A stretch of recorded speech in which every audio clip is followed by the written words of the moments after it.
Xoş gördük Şəfəq xanım.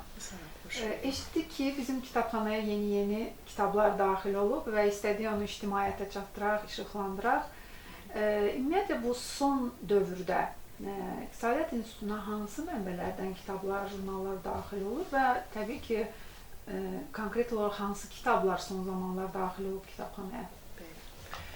İqtisadiyyat İnstitutunun kitabxanasına kitablar əsasən satın alma, abunə, hədiyyə və mübadilə yolu ilə daxil olur.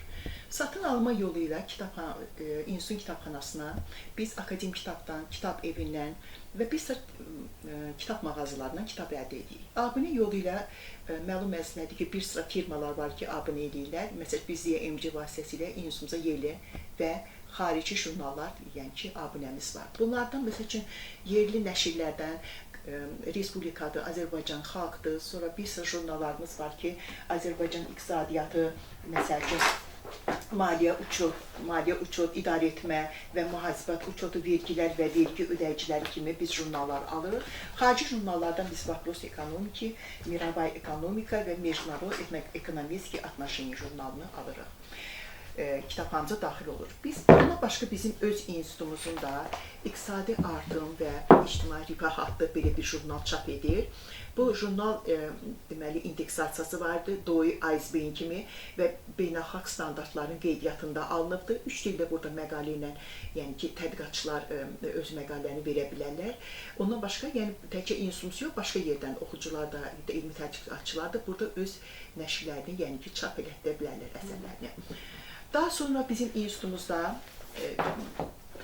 son illər bir sıra reytinglərlə bağlı araşdırmalar aparılmışdı ki, və bu araşdırmalar, bu istiqamətdə aparılan araşdırmalara misal ola bilərik. Bəzi misal çəkə bilərəm sizə. Məsəl üçün, Nəsimi Əhmədovun Dünya Enerji Trianması ilə bağlı, sonra Profesor Nazir Müzəffərli və Allahyar Muradovun Azərbaycan Regional İnkişaf və Diversifikasiya adlı belə bir məsəl üçün reytinglə bağlı biz kitabını misal çəkə bilərik. Bundan başqa bizim institutumuzda öz institutumuzun əməkdaşları fundamental elmi tədqiqatlarla məşğuldurlar və bu sahədə bir sıra onların monoqrafiya elmi əsərləri çap olunubdur. Məsələn, biz onlardan misal çəkə bilərik. Azərbaycan Mədəniyyətinin İqtisadiyyatı adlı kitabı Nazir Müzəffərli, Profesor Təbriz Əliyevin birgə müəllifliyi ilə, sonra belə bir kitabda Heydər Əliyev dünyasına iqtisadi baxış Təbriz Əliyevin müəllifliyi ilə misal çəkə bilərik. Sonra İnklusiv Sosial Müdafiə Rəsmiyə Abdullayevin belə bir kitabı, sonra Tanverdi Müəllim Paşanın ilk belə bir kitabı çıxıbdı, maddi mədəni irsin sosial-iqtisadi məsələləri ilə bağlı belə bir 2 kitabı onun çapdan çıxıbdı. Sonra biz Əliyə Nuriyevin regional məsələlərlə bağlı, onun araşdırması ilə bağlı belə bir kitabı, məsəl üçün, nəşr olunubdu. Şahbaz Muradovun Ulu Öndər Heydər Əliyevin fəaliyyət göstərdiyi illər ərzində sosial-iqtisadi məsələləri həll olunmuş kitabını misal göstərə bilərik. Sonra bir sıra bültenlərimiz də çap olunubdu. Məsəl üçün, Leyli xanım Allahverdiyevanı Azərbaycanda turizm son illərin dinamikası, yəni bu sahədə bir sıra belə başqa bizim bültenlərimiz də vardı. Daha sonra belə Slava Şpalgalka adlı belə bir kitab çap olunubdu. Burada təkcə iqtisadiyyata aid deyil, həm də dahi, yəni tanınmış insanların həyat fəaliyyətinə dair də, yəni burada bir sıra məsələlər əks olunubdu. Buna ən çox oxucular üçün maraqlı olan elmi tədqiqatçılar üçün dissertasiya mövzularının ixtisaslar üzrə qruplaşdırılması məlumat kitabıdır. Bu da Yüzbaşov Gülşən xanımla Asif Mustafayevin birgə müəllifliyi ilə, yəni bu əsərlər çap olunmuşdur. Şəfəq xanım, ümumiyyətlə İqtisadiyyat İnstitutu bu postkonflikt ərazilərin bərpası ilə bağlı layihələrdə də çox fəal iştirak edir bildiyimizə görə və hətta səhv eləmirəmsə, o ərazilərdə kitabxana fondunun yaranmasına da bizim kitabxana çox fəal iştirak edir. Bu barədə biraz bizə informasiya verə bilərsiniz? Bəli, verə bilərik. İqtisadiyyat İnstitutunun əməkdaşları Qarabağla bağlı bir sıra konferanslarda iştirak etmişlər. Oranın problemləri ilə bağlı bir sıra monoqrafiya elmi əsərlər, yəni çap olunubdur. Onlardan məsəl üçün biz misal çəkə bilərik.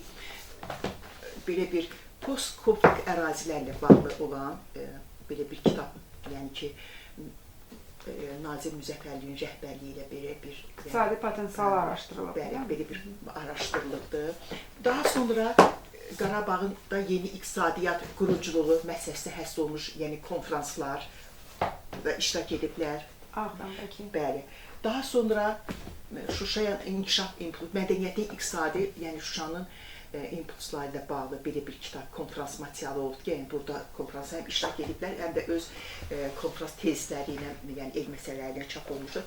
Təbriz Əliyevin də bir «Восстановление экономики Карабаха и Восточного Зенгезура» adlı belə bir Qarabağla bağlı kitabı da çap olunubdur. Ondan başqa Qarabağda dağıdılmış kitabxanaların, yəni bir xeyirxah aksiyalar keçirilmişdi. Onları kömək məqsədi ilə bizim kitabxanamızda həmin deməli aksiyalarda iştirak etmişdi, kampanyalarda. Milli Kitabxana tərəfindən təşkil olmuş belə bir kampaniyada, aksiyada biz 396 nüsxə kitab hədiyyə etmişik. Belə bir aksiya Elmlər Akademiyası Mərkəzi İlmi Kitabxanasında keçirilmişdi. Biz orada da yəni iştirak edərək öz hədiyyə kitablarımızı təqdim etmişik. Bütün bunlar elmi mədəni irsin, yəni dirçəlməsi olmuş olan bir Qarabağda bir töhfədir və biz gələcəkdə çalışacaq ki, belə yenilikçi layihələrdə iştirak edək və Qarabağdakı kitabxanaların formalaşmasına, yəni öz verdiyimiz kitablardan dəstək olaq. Çox sağ olun Şəfəq xanım, çox ətraflı məlumat verdiniz bizə kitablar haqqında. Biraz fəaliyyət haqqında danışdıq. Düşünürəm ki, hər sahədə olduğu kimi bu sahədə də yəqin ki, problemlər var müəyyən. Ümumiyyətlə Şəfəq xanım, siz neçə ildir ki, artıq kitabxana müdürü işləyirsiniz? Bəli, mən artıq demək olar ki, 40 ildir kitabxanada fəaliyyət göstərirəm və bu... Amma fərq hiss edirsinizmi? Məsəl üçün, 20 il bundan öncə, 40 il demirəm, 20 il bundan öncə və indi müasir dövrdə bu müraciətlər, oxucuların sayında nə qədər azalma var? Bəli, bu uzun illərin təcrübəsinə əsasən deyə bilərik ki, ənənəvi kitabxanaların tələbat xeyli azalıb. Bunun əsas səbəblərindən biri oxucuların elektron kitabxanalara və rəqəmsal informasiya resurslarına əlçatan olması ilə bağlıdır.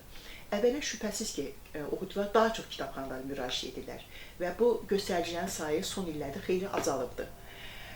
Bunun da əsas səbəblərindən biri də odur ki, oxucular, yəni ki, bayaq da qeyd etdik kimi daha rahat yolla, yəni kitab oxumaq üçün o elektron vasitələrə əl atırlar. Hansı yaşda daha çox müraciət edirlər hal-hazırda kitabxanaya? Əsas o kitabxanamıza elmi tədqiqatçılar hansı ki, dissertasiya işləri yazmaqdan məşğuldurlar, yaşlı nəsil, kompüterdə istifadə etməkdə çətinlik çəkən oxucular, yəni ki, daha çox bunlar yəni daha çox müraciət edirlər və onlar ənənəvi kitabxana bir xidmətinin əhəmiyyətini daha çox özlərində hesab edirlər ki, yəni ki, hansı kitablar üçün müraciət edirlər? Statistik nəşrləri onlar daha çox, bəli, statistik nəşrləri ümumiyyətlə təkcə yaşlı nəsil yox, tədqiqatçılar da, yəni bu bizim bu statistik nəşrlərdən daha çox istifadə edirlər. Bəs yaxşı, müraciət zamanı siz yəqin ki, bəzi oxuculara rədd cavabı da vermək məcbur olursunuz, çünki bütün kitablar aydındır ki, bizim kitabxanada yoxdur. Yaxşı, bunu necə həll eləmək olar? Bunun səbəbi nədir? Niyə siz rədd cavabı vermək məcburiyyətində qalırsınız? Bəli, ona görə ki, deməli, kitabxanamıza bütün kitablar demək olar ki, hamısı daxil olmur. Bunun əsas səbəblərindən biri odur ki, kitabxanamızın sahibi olması və ixtisaslaşmış ədəbiyyatların kitabxanada daha çox daxil olmasıdır. Həm də ölkədə nəşr olunan bütün ədəbiyyat kitabxanamıza daxil olmur. Üstəlik də məcburi nüsxə də kitabxanamıza daxil olmur. Ona görə də, yəni ki, kitabxananı yeni nəşrlərdə, yəni daxil olan bütün ədəbiyyatla komplektləşdirmək mümkün olmur. Bu səbəbdən də oxucular istədikləri bütün kitabları, yəni kitabxanada əldə edə bilmirlər. Biz bunları kömək etmək məqsədi ilə müəyyən bir yollardan istifadə edirik. Kitabxanalararası abonement vasitəsilə bəzən oxuculara sifariş ədəbiyyat sifariş edirik və çalışırıq ki, məsələn, onlar hansı ədəbiyyatı hardan tapa bilər, hansı kitabxanada var, o sahədə onları biz yönləndiririk və istiqamətləndirik. Və çalışacaq ki, biz gələcəkdə də, məsələn, əgər çalışsaq ki, onlar maliyyə vəsaiti, yəni bu müəyyən qədər ayrılsa, bu kitablar da kitabxana təmin olsa, onların bu tələbat sorğusunu qismən də ödəmək olar. Yəni, onları başqa yerə istiqamətləndirməmək üçün, yəni onları özümüzdə qoruyub saxlamaq üçün bu istiqamətdə nə iş görməliyik? Sizin öz fikrinizi öyrənmək istəyirəm ki, Biz bu problemi necə həll edək ki, kitabxanaların oxucularının sayı artsın? Bəli. Bu istiqamətdə bu sahədə olan problemlərdən biri odur ki, kitabxanada bütün kitabxanaların avtomatlaşmış kitabxana sisteminə qoşulması zəruridir. Bunun üçün xüsusi proqram təminatı və maliyyə vəsait tələb olunur. Bundan başqa bu problemi həlli üçün dövlət dəstəyi, sonra qrant proqramlarının layihələri, sponsorlar vasitəsilə, yəni ki, bu məsələni həll etmək mümkündür, yəni bu proqram təminatını almaq. Ondan başqa institutun əməkdaşlarının, oxucuları da yəni bu sahədə istəsələr, yəni ki, imkan daxilində dəstək ola bilərlər. Şübhəsiz ki, bu problem həll olsa, kitabxanalar, yəni avtomatlaşmış kitabxana sisteminə keçsə, elə bizim də kitabxana daxil olmaqla, oxucuların axtarışı, sifarişi, yəni ki, onların istifadəsi nisbətən rahatlaşar. Həm elmi tədqiqat işləri üçün, yəni yaxşı nəticələr, ədəbiyyatları əldə edib, yəni rahatlıqla bu yoldan istifadə edə bilərlər. Kitabxana da öz işini effektli qura bilər və oxuculara yaxşı xidmət göstərə bilər, keyfiyyətli. Aydındır Şəfəq xanım. Son olaraq, siz illərin kitabxana müdiri olaraq, sizdə ola bilsin, bəlkə oxuculara hansısa sözünüz var, müraciətiniz var. Buyurun, sizə bu fürsəti veririk. Bəli, oxuculara müraciətimiz odur ki, adlarında olan kitabları gecikdirməsinlər. Yəni kitabxanaya vaxtı-vaxtında oxuduqdan sonra qaytarsınlar. Şübhəsiz ki.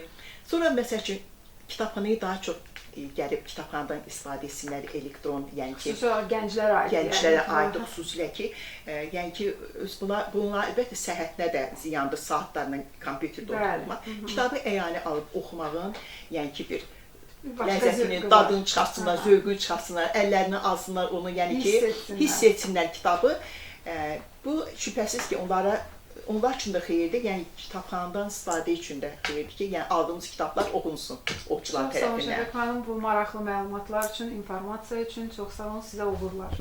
Çox sağ olun, gəldiyiniz üçün çox sağ olun.